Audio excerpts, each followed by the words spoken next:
కోట్ల రూపాయలని ప్రతిపాదించాం. రాష్ట్రంలో పాలమూరు శాతవాహన విశ్వవిద్యాలయ ఆధ్వర్యంలో ఇంజనీరింగ్ మరియు లా కాలేజీలు, తెలంగాణ విశ్వవిద్యాలయం ఆధ్వర్యంలో ఇంజనీరింగ్ కాలేజ్, మహాత్మా గాంధీ విశ్వవిద్యాలయం ఆధ్వర్యంలో లా మరియు ఫార్మసీ కాలేజీలు, Rajiv Gandhi university of knowledge technologies ఆధ్వర్యంలో మహబూబ్ నగర్ క్యాంపస్ను నూతనంగా మంజూరు చేశాం. వీటికి అదనంగా ప్రభుత్వ పాలిటెక్నిక్ కాలేజ్ కోస్కీని ప్రభుత్వ ఇంజనీరింగ్ కళాశాలగా అప్గ్రేడ్ చేశాం.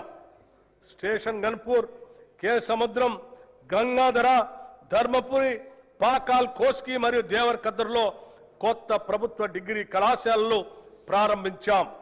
దీంతో రాష్ట్రంలో ప్రభుత్వ డిగ్రీ కళాశాల సంఖ్య 149కి పెరిగింది.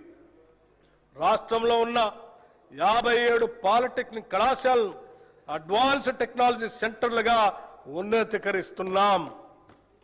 యువతను భవిష్యత్ ఉద్యోగ అవకాశాలు కల్పించడానికి, ఎంటర్ప్రెన్యూర్లుగా ఎదగటానికి వీలుగా పాలిటెక్నిక్ కళాశాలలో 15 కొత్త కోర్సులు 2026-27 విద్యా సంవత్సరంలో ప్రారంభిస్తున్నాం. విశ్వవిద్యాలయాలు, పరిశోధనా సంస్థలకు సంబంధించి భూ విజ్ఞాన, ఖనిజ శాస్త్ర పరిశోధనలకు ప్రత్యేకంగా doctor Manmohan Singh earth sciences యూనివర్సిటీని భద్రాద్రి కొత్తగూడెం జిల్లాలో స్థాపించాం. అలాగే రాష్ట్ర విశ్వవిద్యాలయాల్లో న్యాయ ఇంజనీరింగ్ కళాశాల ద్వారా కొత్త ప్రొఫెషనల్ కోర్సులు ప్రారంభించబడ్డాయి. మౌలిక సదుపాయాల అభివృద్ధి కోసం ఉస్మానియా విశ్వవిద్యాలయానికి 1000 కోట్ల రూపాయలు, వీరనారి చాకలి ఐలమ్మ మహిళా విశ్వవిద్యాలయానికి 400 కోట్ల రూపాయలు ఈ బడ్జెట్లో ప్రతిపాదిస్తున్నాం. మిగిలిన విశ్వవిద్యాలయాలకు కూడా అవసరమైన నిధులు కేటాయిస్తున్నాం. స్కిల్ యూనివర్సిటీ నేటి పోటీ ప్రపంచంలో పరిశ్రమలకు అవసరమగు నైపుణ్యాలున్న మానవ వనరుల కొరత నెలకొని ఉంది. చాలా సందర్భాల్లో ఇంటర్మీడియట్ మరియు డిగ్రీ కళాశాల నుండి ఉత్తీర్ణులైన వస్తున్న మన విద్యార్థుల్లో ఆశించిన స్థాయిలో నైపుణ్యాలు ఉండటం లేదు. అలాగే అధునాతన ప్రత్యేక నైపుణ్యాలు అవసరమైన ఉద్యోగాలకు వారు పూర్తి స్థాయిలో సిద్ధంగా ఉండటం లేదు. ఈ అంతరాన్ని పూడ్చాలనే దార్శనికతతో అటు విద్యావంతులను, నిరుద్యోగ యువత ఎదుర్కొంటున్న ఇబ్బందులను, ఇటు పరిశ్రమలు ఎదుర్కొంటున్న నైపుణ్యం కలిగిన మానవ వనరుల కొరతను ఏకకాలంలో పరిష్కరించాలనే ఉద్దేశంతో మన రాష్ట్ర ప్రభుత్వం యంగ్ ఇండియా స్కిల్ యూనివర్సిటీని స్థాపించింది. పరిశ్రమల అవసరాలకు అనుగుణంగా ఆయా పరిశ్రమల భాగస్వామ్యంతోనే రూపొందించిన పాఠ్యాంశాల ద్వారా యువతకు ప్రత్యేక నైపుణ్యాలని అందిస్తాము. ఈ స్కిల్ యూనివర్సిటీని విద్యాశాఖ పరిధిలో తీసుకొని వస్తున్నాము.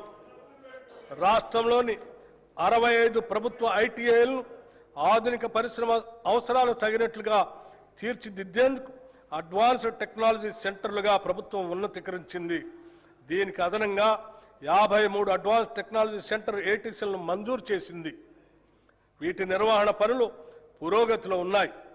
దీంతో మొత్తం 118 అడ్వాన్స్డ్ టెక్నాలజీ సెంటర్లు అందుబాటులోకి వస్తున్నాయి.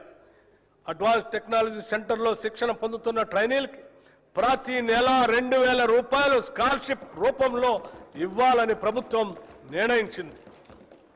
నైపుణ్యాలకు సంబంధించిన అన్ని సంస్థలను ఒకే గొడుగు కిందకి తీసుకొని రావటానికి అడ్వాన్స్డ్ టెక్నాలజీ సెంటర్లు, పాలిటెక్నిక్ కళాశాలలు మరియు టామ్కామ్లను ఈ స్కిల్ యూనివర్సిటీ పరిధిలోకి తీసుకొస్తాం.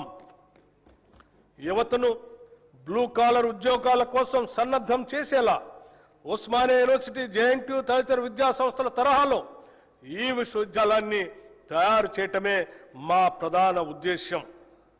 2047 నాటికి రాష్ట్ర ఆర్థిక వ్యవస్థను $3 ట్రిలియన్ స్థాయికి చేర్చాలనే మహోన్నత లక్ష్యంతో ఉన్నాం.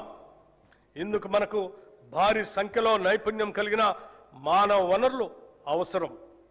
భారతదేశంతో పాటు ప్రపంచవ్యాప్తంగా ఉన్న నైపుణ్య ఆధారిత బ్లూ కాలర్ ఉద్యోగ అవకాశాలు అవసరమైన మానవ వనరులను అందించడంలో తెలంగాణ రాష్ట్రాన్ని యావత్ ప్రపంచానికి ఆదర్శంగా తీర్చిదిద్దాలని మేము భావిస్తున్నాం. పిల్లల భవిష్యత్తు కోసం తీసుకునే నిర్ణయాలు ఎప్పుడూ ఖర్చు కాదు, అవి పెట్టుబడులు మాత్రమే. అమ్మ కలలు పిల్లల చదువు, ఇవే తెలంగాణ భవిష్యత్. అమ్మ కలలు పిల్లల చదువు, ఇవే తెలంగాణ భవిష్యత్. ఈ బడ్జెట్లో విద్యారంగానికి 26,674 కోట్ల రూపాయలు ప్రతిపాదిస్తున్నాం. రాష్ట్రంలోని పేద ప్రజలందరికీ నాణ్యమైన వైద్య సేవలు అందించడమే లక్ష్యంగా మా ప్రభుత్వం ప్రజా ఆరోగ్య వ్యవస్థను బలోపేతం చేస్తుంది. తెలంగాణ రైజింగ్ విజన్ 2047 లక్ష్యాల మేరకు రాష్ట్ర ప్రభుత్వం మాతా శిశు సంక్షేమ ఆరోగ్యం, యువత ఆరోగ్యం, దీర్ఘకాలిక వ్యాధుల నియంత్రణ, అలాగే మానసిక ఆరోగ్య సంరక్షణపై ప్రత్యేక ప్రాధాన్యం ఇస్తుంది. ప్రభుత్వ ఆసుపత్రులను బలోపేతం చేయడానికి జిల్లా కేంద్రాల్లో డే కేర్ క్యాన్సర్ సెంటర్లు, నాన్ కమ్యూనికబుల్ వ్యాధుల క్లినిక్స్, వృద్ధుల ప్రత్యేక క్లినిక్స్, పాలియేటివ్ కేర్ సెంటర్లు, ట్రాన్స్జెండర్ల కోసం మైత్రి క్లినిక్స్ ఏర్పాటు చేయబడ్డాయి.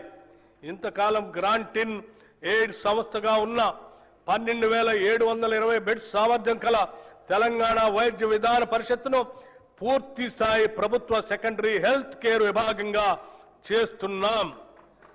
దేశంలో ఎక్కడా లేని విధంగా కేవలం అభివృద్ధి చెందిన దేశాలు మాత్రమే లభించే ప్రజల హెల్త్ ప్రొఫైల్ని రాష్ట్రంలోని ప్రజలందరికీ అమలు పరుస్తున్నాం. మానవ వనరుల సంక్షేమంలో భాగంగా రాష్ట్రంలోని ప్రజలందరి ఆరోగ్య రక్షణ అత్యంత ప్రధానమైంది. అందుకోసం ప్రజలందరి హెల్త్ ప్రొఫైల్ని సిద్ధం చేసి వారికి డిజిటల్ హెల్త్ కార్డులు అందజేస్తాం.